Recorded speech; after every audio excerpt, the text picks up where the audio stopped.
j'espère que vous allez bien, c'est Harry Macode. Nous allons maintenant parler d'une partie au niveau de ce qu'on appelle les sélecteurs. Comme on a vu précédemment, on a vu une de ces dernières vidéos, on a vu que le sélecteur c'était ça, c'est-à-dire il y avait le sélecteur là, et ensuite il y avait on va dire, la propriété, et là il y avait la valeur de la propriété. Donc jusque-là, il n'y avait rien de bien compliqué. Donc qu'est-ce que je vais faire là? Je vais d'abord rajouter, on va dire, je vais rajouter un nouveau fichier que je vais appeler brouillon.html. Ok? Et donc brouillon.html, pourquoi je parle de brouillon.html? Parce que j'aimerais mettre à peu près tout ce qu'on va voir dedans. Et je vais aussi créer le fichier que je vais appeler brouillon.css. Ok? Brouillon.css. Ok. Donc là maintenant, on a créé un fichier qu'on appelle brouillon.html et un fichier qu'on appelle brouillon.css. Donc ici, qu'est-ce qu'on va commencer par faire déjà dans la partie dans HTML, dans le CSS. Ici, d'abord, je vais expliquer qu'est-ce qu'on va voir dans cette vidéo. Dans cette vidéo, ce qu'on va voir, c'est de pouvoir parler un peu les sélecteurs, c'est-à-dire quelles sont les différentes manières de pouvoir sélectionner un élément d'une page HTML.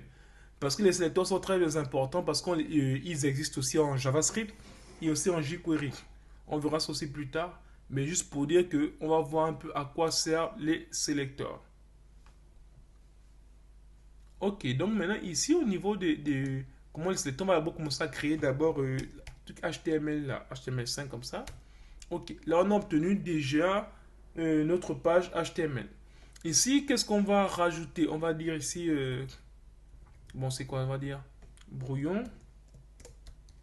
Brouillon, voilà. Ok. Et là, qu'est-ce qu'on va faire? Je vais juste rajouter directement le lien CSS. Vous vous rappelez, donc ici, je vais faire du CSS comme ça.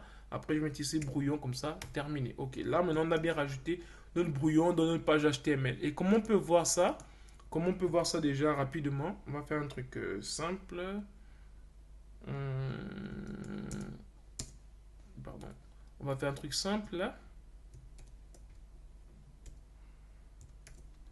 Ici, je vais mettre juste background color. Comme ça, je vais mettre ici aquarine. Ok. Là, maintenant, je sauvegarde. Je vais aller ouvrir, on va dire, ce truc-là. Où est-ce que je l'avais mis? Bon, je ne vois plus. Je sais où je vais le trouver. En venant ici, je vais voir, j'ai mis dans des documents HTML et CSS et index.html. Donc, je vais ici dans, là, je viens dans documents, là, je vais venir dans documents, pardon, c'est là, ici. Dans document, ensuite je vais prendre ici, voilà, là, et c'est ici. Donc c'est brouillon. Ok. Là maintenant, vous voyez que ça marche bien parce qu'il y a cette couleur-là aquarine qui se trouve ici. Donc là maintenant, on a pris notre brouillon.html où on a mis un bas. Ça veut dire que ça marche bien. Si je mets ici, je reviens ici et que je mette le red, on va dire red comme ça. Ouais, on a bien le rouge. Ok. Bon, ça c'est piquant.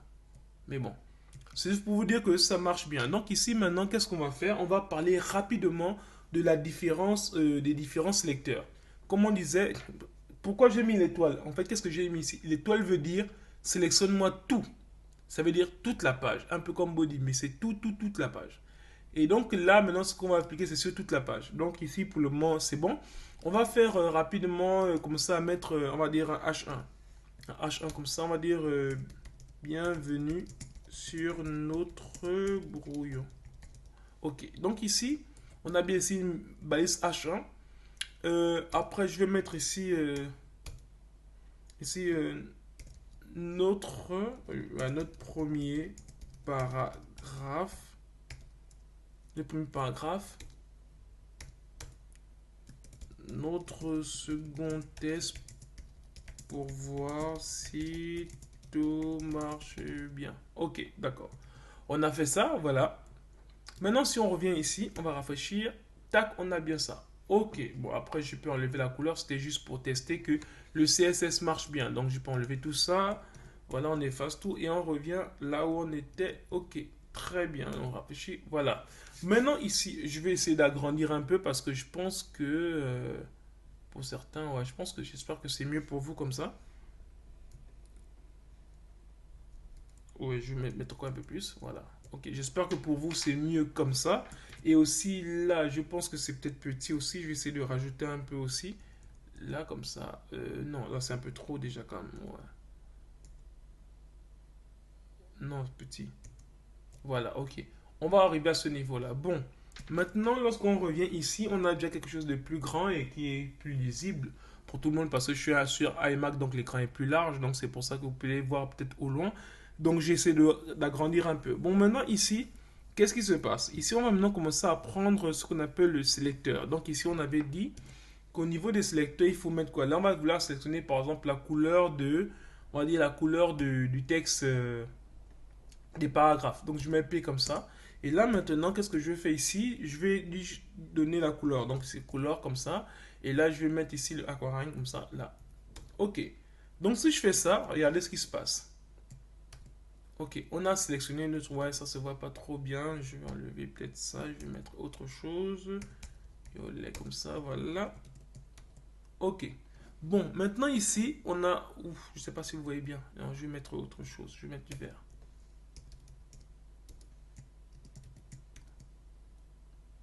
Ouh, pourquoi toutes les couleurs sont comme ça? Bon, ok, c'est pas grave. J'espère que vous voyez quand même bien. Si vous ne le voyez pas bien, dites-le moi dans les commentaires. Ok, je vais laisser le vert. Donc ici, ce qui se passe, c'est qu'on a bien notre, on va dire, on va dire la partie sur notre paragraphe qu'on a colorié en vert. Mais si vous remarquez ici, c'est on a mis P pour on va dire la couleur de green. Et maintenant, le problème est que tous les paragraphes qu'on va mettre auront la même couleur. Je dis ici, voilà. Hello, everybody. I hope that everything is okay from your side. Ok. Donc ici, là, je viens de rajouter un nouveau paragraphe. Regardez, tout se met en vert. Bon, le problème est que si je mets ça, si je veux le mettre bon, je vais inverser quelque chose. Je vais mettre ici comme ça. Et là, je viens ici. Là, je vais mettre ça là. Ok. Pourquoi je mets ça ici? Vous allez comprendre pourquoi. Là, j'ai inversé ça. Pourquoi? Parce que supposons que j'ai envie de mettre juste ce paragraphe-là au centre. C'est-à-dire celui-là. Hello everybody. Et j'ai envie de juste le mettre au centre. Donc ici, pour le mettre au centre, ici, qu'est-ce qu'il va se faire? Il va falloir faire? Il fallait venir dans le CSS comme ça. Et là, je vais devoir mettre ici texte align, comme ça, texte align center. Ok? Donc si je sauvegarde comme ça, le problème c'est qu'il met tout au centre. Tandis que moi je ne veux que juste le premier paragraphe. Et là on tombe sur une contrainte parce que vous avez vu quand on prend le sélecteur comme ça c'est le premier sélecteur, le sélecteur classique. On prend les paragraphes, on applique un certain CSS.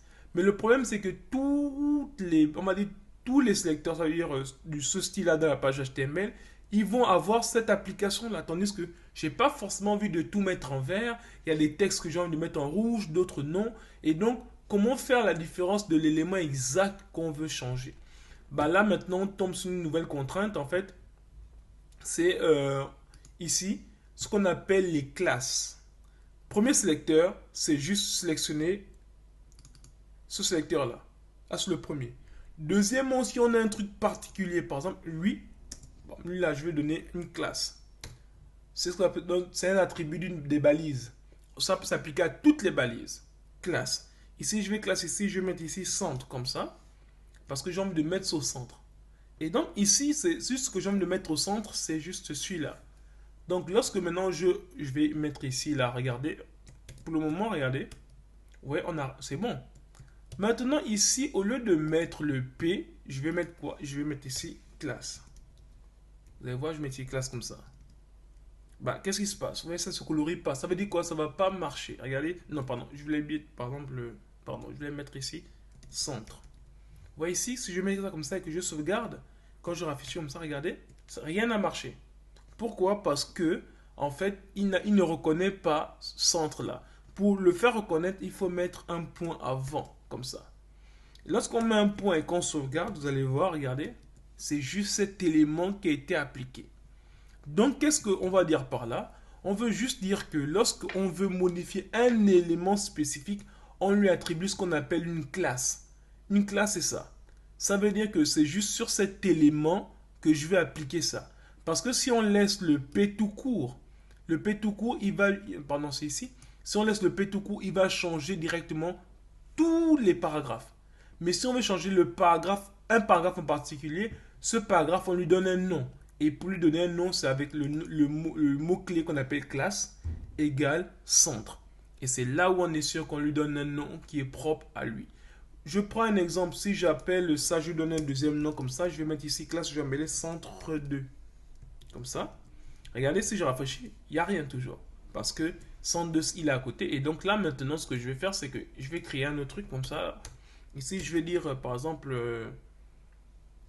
on va revenir sur ça, ne vous inquiétez pas, on va revenir sur les balises, les noms que je fais là. Je dis, par exemple, ici, font size comme ça.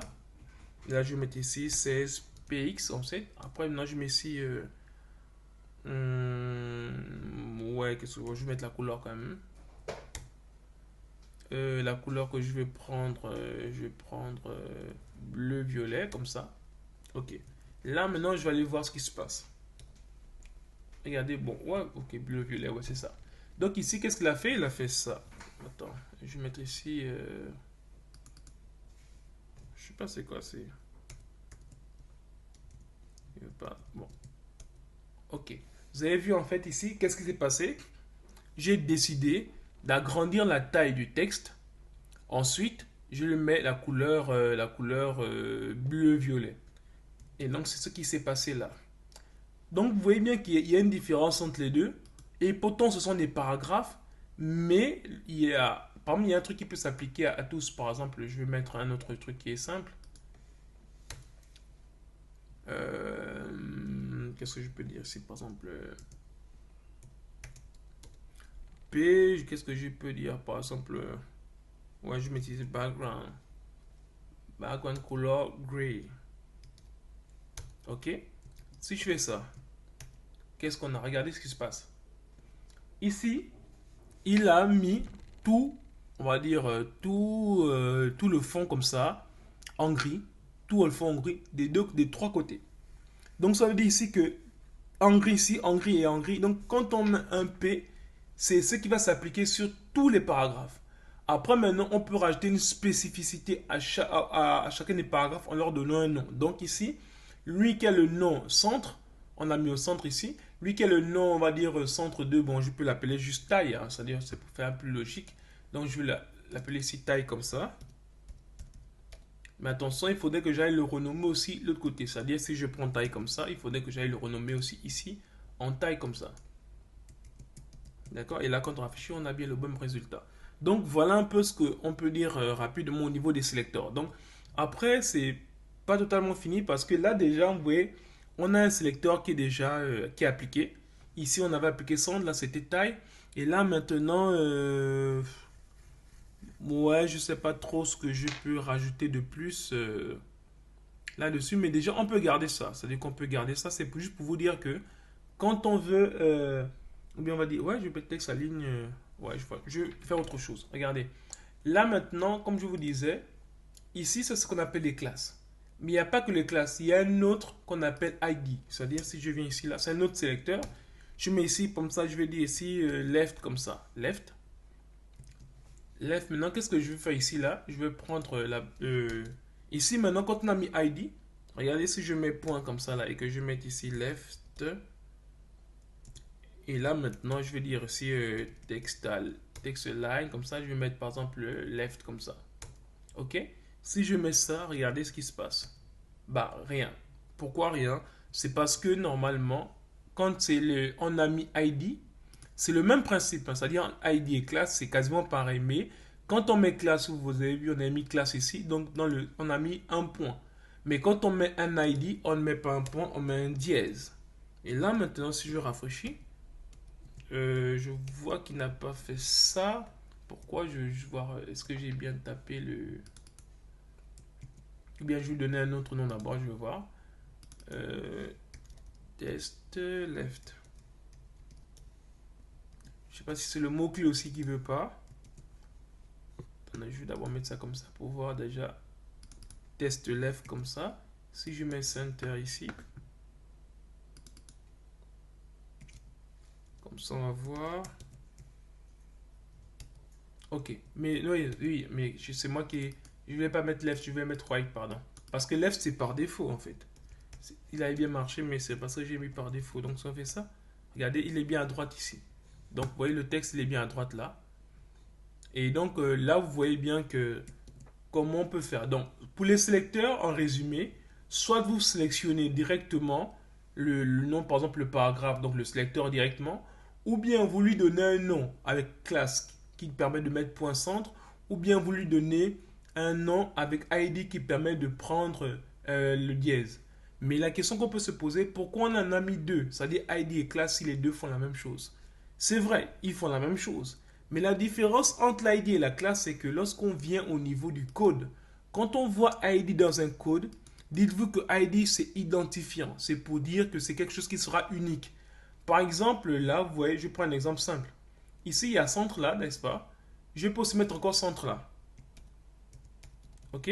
Si je mets centre là, regardez ce qui se passe. Ouais, il a mis ça aussi au centre. Donc, en fait, quand on met centre, c'est qu'il va ramener le truc au centre. Il va ramener le paragraphe au centre. Donc, le fait de pouvoir dire qu'on prend un deuxième paragraphe avec le même nom, il va faire la même chose. Donc, quand on fait les classes, on met ça de façon à ce que ce soit, on va dire, quelque chose qui peut s'appliquer à plusieurs éléments. Donc, on peut avoir un quatrième paragraphe ici. Euh, si je me tais, bien non, je vais dire, non, je vais mettre un truc, une phrase, un proverbe. On dit que le sage écoute et il augmentera son savoir. Voilà, son savoir. Donc il faut que le sage écoute pour augmenter son savoir. Là, si je fais ça, regardez, paragraphe normal. Mais là, je peux aussi appliquer encore un autre truc. Je peux encore appliquer là aussi pareil. Je peux appliquer la classe et puis j'appelle aussi centre comme ça. Donc ici, on peut appeler plusieurs fois la même chose. Donc là, ça va s'appliquer à la même chose. Mais par contre, quand c'est un ID, on utilise l'ID pour dire que lui, il ne va s'appliquer qu'une seule fois. Donc si vous êtes sûr de quelque chose qui va s'appliquer qu'une seule fois et nulle part ailleurs, vous l'appelez ID. Si vous voulez qu'il s'applique un peu partout, vous l'appliquez à plusieurs sélecteurs différents, vous l'appelez classe. Donc c'est un peu ça la différence entre les deux. Donc quand on voit dans du code, quand on voit ID, on va dire que ce sera un élément qui sera unique, un CSS pour une seule chose. Mais quand vous voyez classe comme ça, c'est un CSS qui sera peut-être pour plusieurs choses. Voilà où se situe la différence. Donc j'espère que ça a été clair. Si vous n'avez pas compris, n'hésitez pas à me poser des questions. Je vous donne rendez-vous à la vidéo prochaine pour vous parler un peu des commentaires en CSS. Merci.